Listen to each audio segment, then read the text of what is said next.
Good evening, everybody. Um, Tonight I'm bringing you a Tyranid list that I think will go very well in the current meta. I don't know if you guys tuned into my earlier video, but the video I had talked about the current state of Tyranids, HQs, and troops. We talked about troops and HQs and like which ones are good and which ones are bad, and then our ideas to improve them. But this is just an actual list because until we get a new codex update, we have to, well, we're stuck with the current cards that were dealt rather. And so I just wanted to um, go through a list that I put together. It'll be featured tomorrow on our live stream. And yeah, without further ado, here we go. So we're starting off with High Fleet Behemoth, and I've chosen High Fleet Behemoth because of the simple fact that you get to reroll all failed charges, which I think is probably decently good for what this list is trying to do. And the theme, I always try to have a theme when I build a list. Do I want my list to be super shooty? Do I want my list to be melee? What's the theme? And you look at the new board mat sizes, which are now um, 44 by 60, and having played on the new board sizes, Tyranids have no problem really crossing the battlefield. Um, but if we go first, we're going to get things into combat really fast. And if we go second, well, we're probably going to lose half our army because, again, the Tyranids struggle on survivability. However, this list has some survivability as best as we can get it built into it. And hopefully it can be enough at least to make a game interesting. But if we go first, we can do some pretty impressive damage.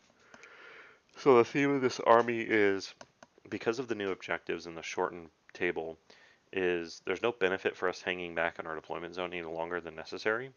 So I wanted to come up with an army where I can cross the battlefield at a good pace and make sure I can make critical charges when I need to and try to like dominate the middle of the battlefield. And I think that would play really well going against like a Tau opponent. And I think it has us the best chance to win. And based off my analysis, I think this is the better play. Um,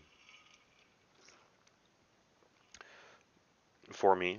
Now, naturally, people will be like, well, why don't you take Kraken? You can, 3d6 advance. That's true, but um, with Kraken, though, you're 3d6 advancing, but then you're not charging. And this list isn't about advancing and charging per se.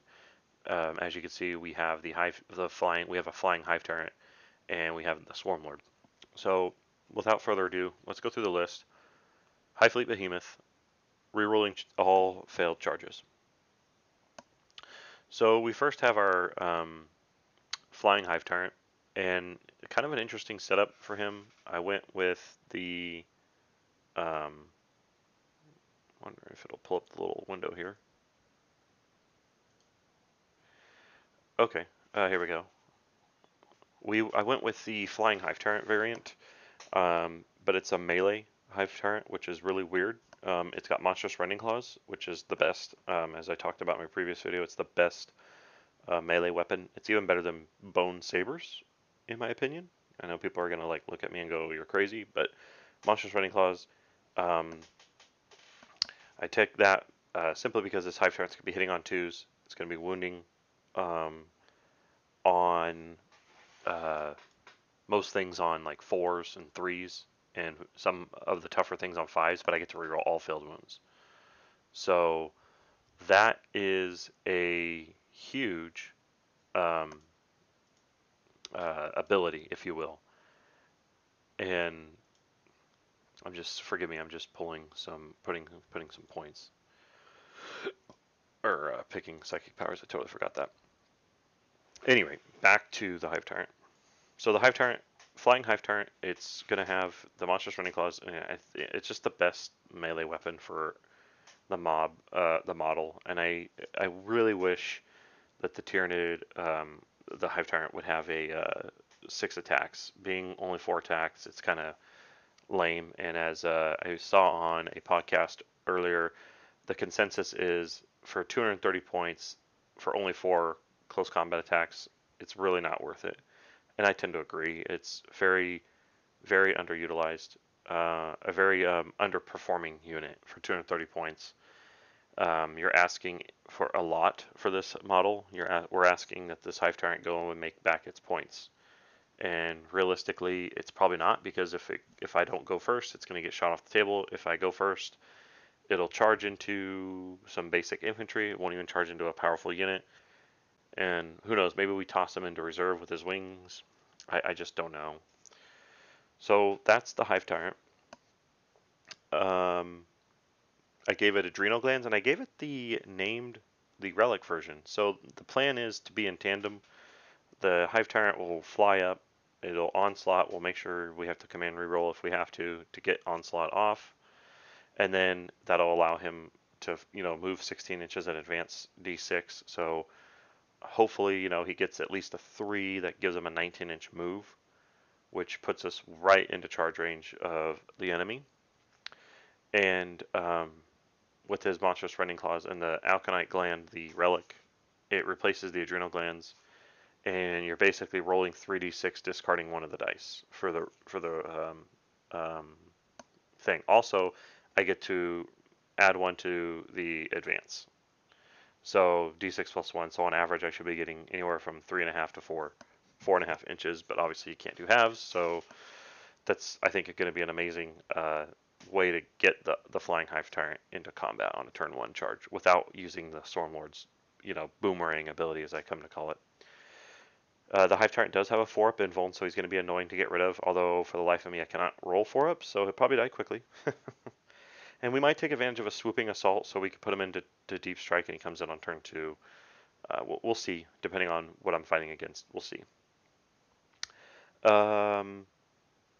He has an 18-inch synapse. I also gave him Toxin Sacs. I think when you're doing Monstrous Rending Claws, Toxin Sacs is an auto take, because when you rend, you're going to flat 3 damage, AP -6, and well, when you rend, you're also triggering Toxin Sacs. So we're doing 4 additional. We're doing 4 flat damage, which is very powerful. I've gotten extremely lucky rolling like 3 6s, which is insane on a model that only has 4 attacks, and I'm doing like 12 damage to an Imperial Knight. It happens because of the rerolls to wound and stuff like that. So it's really awesome. But with AP -6 and then you're doing 4 flat damage, you're going to just kill stuff, assuming he can get into combat, right? So it all depends on the combat. Psychic powers, I'm going with Onslaught for obvious reasons. We need him to be able to charge after he advances. And the horror. So this is a great model to at least just get down the battlefield, and then I get in range with horror almost on anything on the enemy side, and I can give it a -1 to hit. Sadly, you can't stack it, so he because of my venom throws, and then with horror he'd be a -2 to hit. You can't do that anymore, but it's better than nothing. And I'll also have smite of course. I gave him a gun. Interesting choice here. Heavy venom cannon. So at least I can move. The idea is he moves down the battlefield, fires his heavy venom cannon, charges into a unit. If he survives and kills it, next turn he's able to shoot again. It's 20 points. This might be, depending on how well it performs, we might change this to like Devourers or Stranglethorn Cannon or something else down the road. But I just want to test out the Venom Cannon. It may not be good, but I do want to have some high strength, 3 damage flat weaponry to take out armor. Tyranids struggle right now, as you guys probably in my analysis video. We just struggle fighting armor. Strength 6 Monstrous Rending Claws isn't going to cut it. We need something more, and the best thing, sadly, right now are our Venom Cannons. So yeah, we'll see how it performs. And then, of course, he has his regular tail, which almost always misses. So let's move on to our Swarmlord. Everyone knows what the Swarmlord does.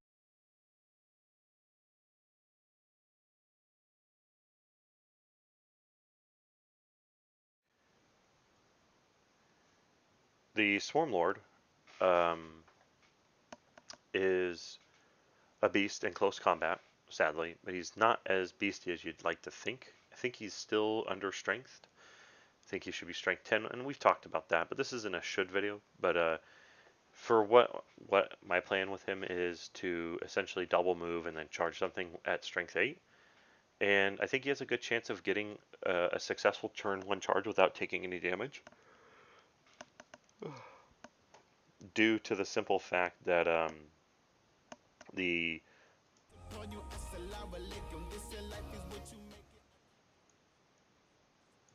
due to the simple fact that the Swarm Lord can there's no more Overwatch. Overwatch is not as prevalent as it used to be.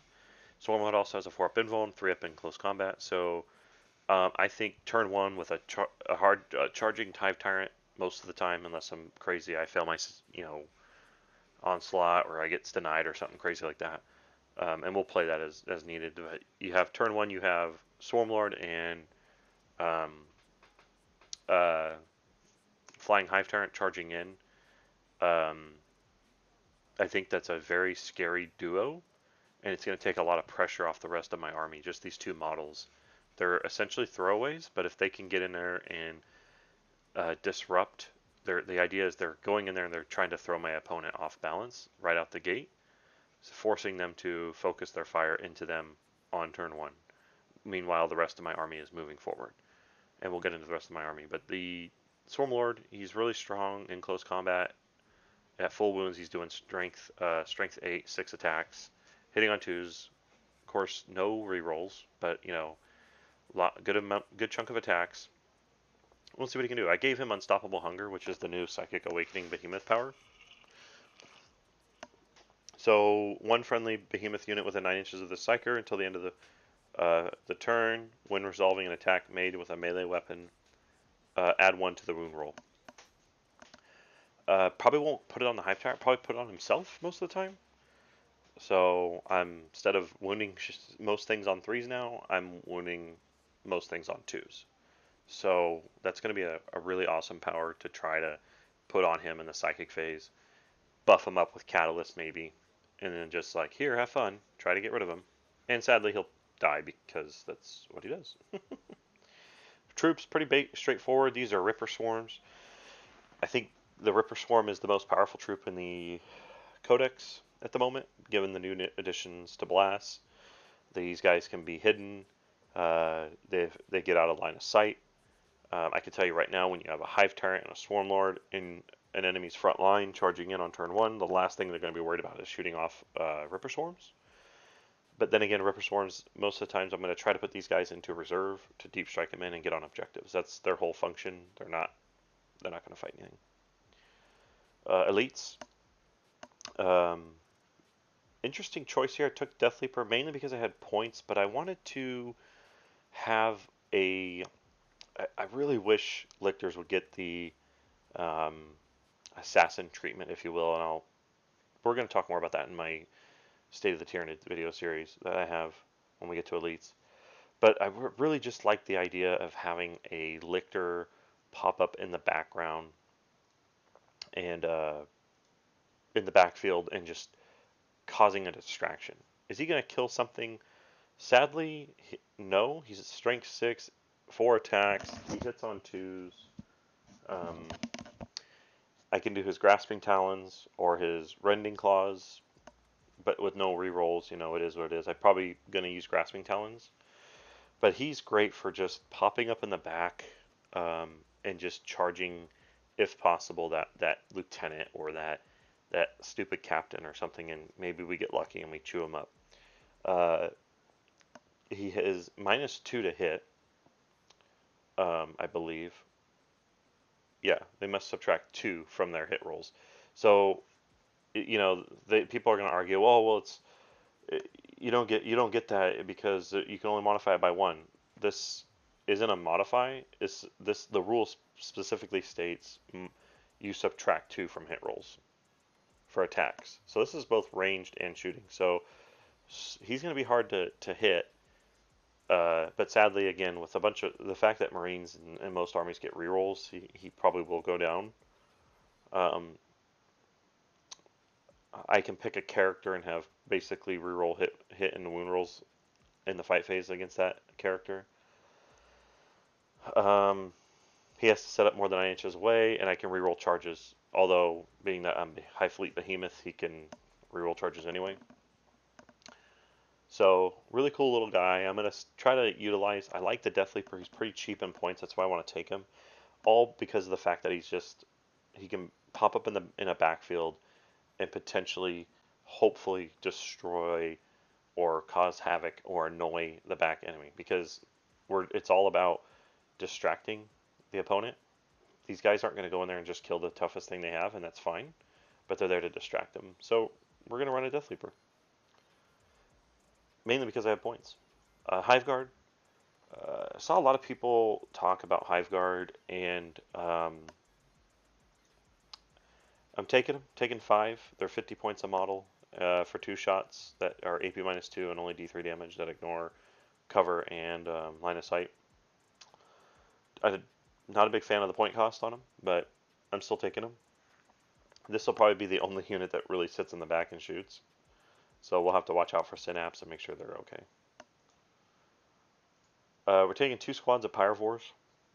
I haven't talked about this yet, but I think this is the strongest unit in our game. Or strongest unit, or strongest model in the whole Tyranid Codex, not the game. Obviously, the game includes other armies. And people are like, oh, wow, John, you're crazy. There's no way. But I want to show you why I believe this is. First of all, its point cost is the main reason factor behind that. It is literally 26 points a model. I want to say 84 divided by 3. It's really cheap, and it does damage in almost every phase of the game. And what I mean by that is, it has a shooting attack. When it in melee, it has decent melee attack, melee damage, and when it's dying, when it's taking damage, uh, it does damage. Sorry, these are 28 points. My math was off. They're 28 points a model. Unless they get leaf blowered off the table, which sadly most of our stuff does, um, these guys are going to make their points back. These Pyrovores are primed and positioned to make back their 84 points because of the fact of Acid Blood, Volatile, the Acid Maw, the melee weapon, the Flame Spurt. These guys do damage. They're not going to kill like a Girlyman or a Magnus, but they have the ability to do some damage. You know, they do 2 wounds to Magnus. This 2 or 3 wounds to Magnus, they've already made back half their points, right? So on a base, if one Pyrovore that costs 26 points does 2 or 3 wounds to Magnus, it already made back its points. It's totally worth it. These guys, if I can get them to, they're gonna move. The big thing is their gun, their flamethrower. So they move, 5 inches, but if I advance them, they're getting an additional potentially up to 6. So they're gonna move 8 inches and have they may not be in range on the first turn to fire their weapons or anything, but they're in the middle of the field on turn 1. Mind you, they're dealing with a Swarm Lord and a Hive Tyrant. Turn 2, they are dealing with a um, Death Leaper, which, you laugh at that, but they're dealing with a Death Leaper and possibly the remnants of the Swarm Lord or the Hive Tyrant, or a combination of both, depending on how bad their turn goes. And by turn 2, these guys are in range and they're barbecuing something and they're possibly even charging. So that's the big picture I'm seeing with these. And as they take damage, they're doing mortal wounds. When they die on a 4-up, they do uh, a mortal wound to the nearest enemy unit. So they're walking, floating bombs of death. I love it. We still have Venomthropes. I hate Venomthropes. I hate what they've become. They are the worst unit, I think, in the Codex as far as utility. It is literally a 99 point tax to to give my army a -1 to hit defensive bubble. Um, they are very fragile, a toughness 4, 5 armor. So I just take them as a security blanket to give my army when I deploy. I'm going to deploy it to where everything fits within their bubble. They are immune to the new restrictive unit coherency rule because they're under 60 models. So I can daisy chain 3 of them, but 2 inches apart, right? And get a nice footprint going. Sadly, people don't target Venomthropes. I don't know why. They're really. You just look at them, they go away. They only have a 5 up armor, toughness 4, 3 wounds apiece. Um, but you wouldn't believe how much damage mitigation these guys save. And all people have to do is just shoot at them with the very first unit they can, get rid of them, and then they're much better. But sadly, people ignore Venomthropes, so I'm okay with that. Um, they are really bad in close combat. They're not going to be fighting, but the idea is they're going to be moving and advancing, keeping up that -1 to hit bubble on the slower units in the codex. Um, but between the Carnifexes and which we'll get to in a second, and then the Venomthropes, the entire army on turn 1 will be -1 to hit, which helps mitigate a lot of the firepower on the battlefield. Sadly, it still will I'll still probably lose a Hive Tyrant or the Swarmlord, or possibly even both, depending on what my opponent brings. But you know what? At least I'm slowing them down a little bit. And yeah, so Venomthropes, I feel like way. It's just they're not good, but you got to take them for that -1 to hit bubble. Carnifexes. I found a way to make Carnifexes both shooty and melee. And I gave them their Devourers and a Venom Cannon. And to make them melee, I gave them Monstrous Acid Maw, which I think is amazing. I don't know why it's not displaying that here. Let's see if we can get that to pop out. I guess it's not. Huh. Oh, there it is. Jeez, I can't read. Right there. So yeah, I gave it one set of 2 Devour, so it's going to have 12 shots of, strength 6. I gave it a heavy Venom Cannon. So it's, again, D3 shots, strength 9, AP2. By doing that, I only made them a Ballista skill of 4+, so I didn't do the enhanced senses. I gave them Acid Maw, Monstrous Acid Maw, which I think is amazing. So yeah, these dudes are gonna shoot you mediocrely, and then they can do some damage in close combat mediocrely. So I thought that was a pretty good trade. We'll see how it works out. If I don't like it, I can definitely switch it out. But I have 3 Carnifexes, 1 unit of 3. And then I have 2, to wrap up the list, I have 2 Tyrannifexes. So these guys are pretty cool. The idea is if they don't move, they fire twice. So that's fine. But turn 1, we may even, depending on how deployment looks like, or if I can even get them into range, I might even just move and advance them to set them up for the next turn. But at the very minimum, we move up. I think their acid spray is amazing now. 2d6 auto hits, strength 7, assuming he's at full strength, and AP -1, D3 damage per wound. It can be good. Again, you have to look at that visual with those things walking down the field, with the Carnifexes, with the Pyrovores, but with the Tyrant and the thing. These guys are midfield domination. They're just gonna bum rush the middle no man's land, and they're just gonna sit there for as long as they can until they get destroyed, firing their whatchamacallit, their heavy acid spray. With the potency of I think it's progency of the hive, the the adaptive physiologies. What we're gonna do for why is this not? Oh, we're going to be on adaptive physiology. I think murder. No, not dermic. I was either thinking dermic symbiosis.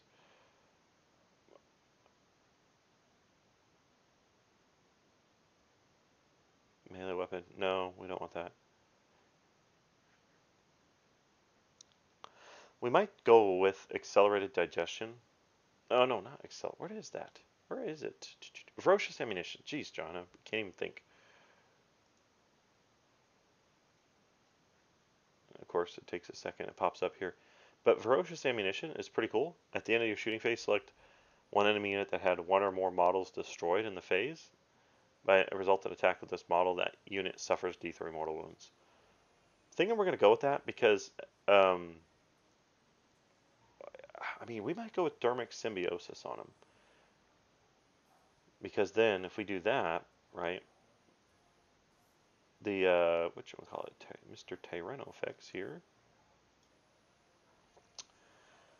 with dermic symbiosis, yeah, he has dermic symbiosis, he has a 5-up invuln, and he doubles his wounds for the purposes of the damage table. So, when he's down to, 3 wounds, that's when he's finally on his second profile.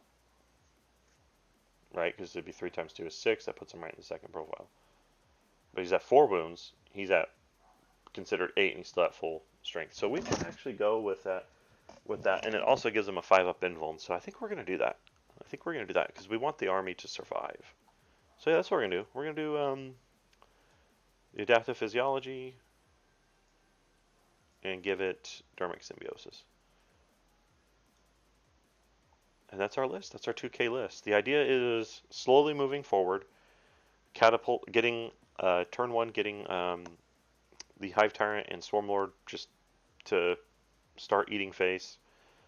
If the Hive Tyrant can't make it, yeah, that sucks, but at least he's right there, literally right there in their face. And the rest of the army is slowly moving up. And then by turn 2, the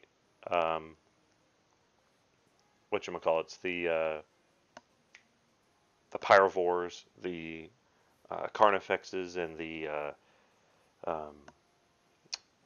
Tyrannofexes are now firing their guns as well. The Carnifexes will be in range to fire their guns on turn 1 because they'll just move up.